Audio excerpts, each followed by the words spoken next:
All right, hello YouTubers, Benjamin here, how you doing? Hey, I want to show you a little bit on how to winterize your home for less than $100. All right, what you see here is a contractor trash bag and red duct tape. Yes, it does not look pretty, but fortunately these are on the back side of my house where they can't really be seen on the road. There's 3 of them. And you see my neighbor's house next door. In the south, we have a lot of wind turbines down here. And anyways, they work very good in the summertime for when the wind's blowing because they spin and they suck the hot air out of your house. But in the wintertime, when it's windy, they do the exact same thing. They'll suck the wind out of your house. So don't skimp and try and go buy cheap plastic because it's just going to rip up, especially on the windy days. Just spend the extra pennies and go get the contractor trash bags. They're usually the ones that are rated for 3 mil, and get the good duct tape, the stuff that's not gonna destroy or fray in the cold or anything like that. But anyways, you see that's just covered all up. It helps keep the heat in. Obviously it's not a very good insulator, but it keeps it from, the main thing is it keeps the turbine from spinning, and also it helps keep the heat in the house. All right, so the next thing I want to talk about is the windows. Now these windows are old, along with the house. They're the same age as the house. These windows are 49 years old, as the house is. Anyways, as you can see, what I did was I took some bubble wrap and I cut it out to the size of the windows, and supposedly it helps increase the R value, which it does. A couple days when it was 20 degrees, I took the temperature sensor and the windows measured about 30 degrees. And as soon as I put the bubble wrap on it, waited about an hour, took the same measurement, they were up to, it only dropped to about 45 or so. But also too, you see I got you can buy the cellophane, which is thinner, and also it stretches out. But I don't like the cellophane. Just for one, it is thinner, and number two, it's more expensive. I just got a roll of painter's plastic, 100 square feet, or 100 feet by 10 feet of painter's plastic for like 10 bucks. It's 3 mil. And I just got some double-sided tape.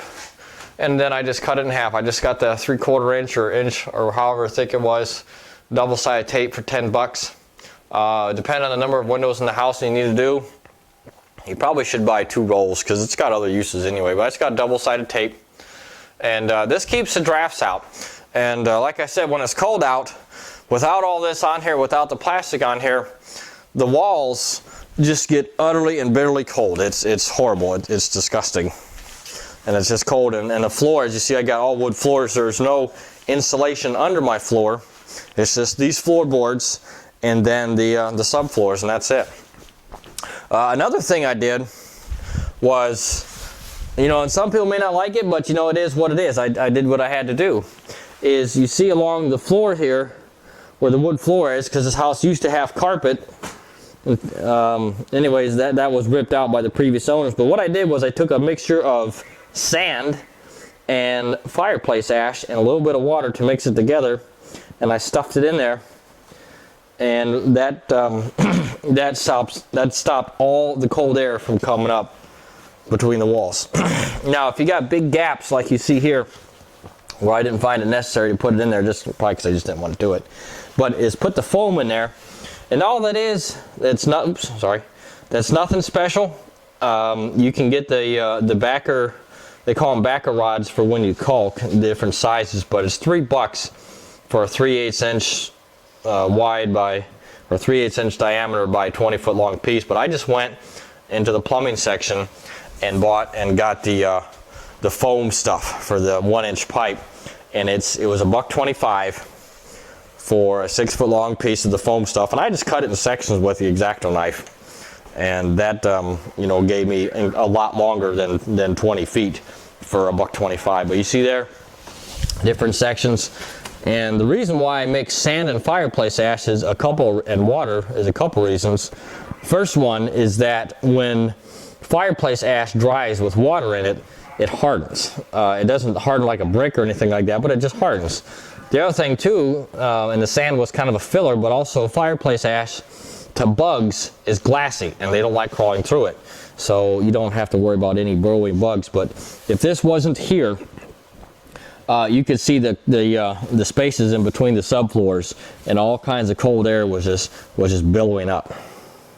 Okay, another thing to check is to make sure your door has a good seams, cushion, whatever you want to call it. I don't know the construction name for it, but anyways, you see that this door has it all the way around, and you need to make sure that is good and that the door is making good contact with it, because cold air will come in right through it.